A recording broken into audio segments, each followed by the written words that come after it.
করে আসতেছে, আপনি কিভাবে দিবেন নিরাপত্তা? একটু চিন্তা করে দেখেন তো। আজকে এমন একটা নিয়ত করব, সেই নিয়তটা এমন হওয়া চাই যে আগামী কাল সকাল থেকে আপনি আমি চোখটা খুলবো, এরকম কোনো গ্যারান্টি নাই। কিন্তু রব যদি হায়াতে জিন্দেগি বেঁচে রাখে, আর আমাদের দেশে কোনো ধর্ষণ হবে না, কোনো চাঁদাবাজি হবে না, কোনো রাহাজানি হবে না, কোনো চোর থাকবে না, কোনো বাটপার থাকবে না, কোনো সুদ থাকবে না, কোনো ঘুষ থাকবে না। কথা বলেন ঠিক কিনা মুসলমান? কারা কারা চান হাত তুলেন।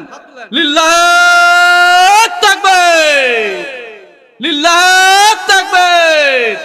আল কোরআনের আলো সংসদে জালো। আমার মুরব্বী বাবাজিরা, আমার যুবক ভাইয়েরা, আমরা আর চাই না বাংলাদেশে কোনো মানুষের জীবন যা, কোনো মায়ের কোল খালি হোক, কোনো বোন চলে যা, কোনো বাবার কোল খালি হোক। আমরা চাই আমরা আর বাংলাদেশের মানুষ, আমরা শান্তিপ্রিয় মানুষ, মুসলমান, আমরা ইসলাম শান্তি, আমরা শান্তিপ্রিয় মানুষ, আমরা বাংলাদেশের মানুষ শান্তি চাই। আর বাংলাদেশের অশান্তি না নেমে আসে, চিন্তা করতে হবে।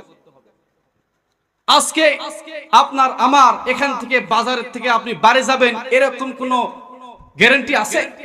এরকম গ্যারান্টি নাই। কেন? কেন না এক এক করে বাংলাদেশ দুইবার স্বাধীন হয়েছে।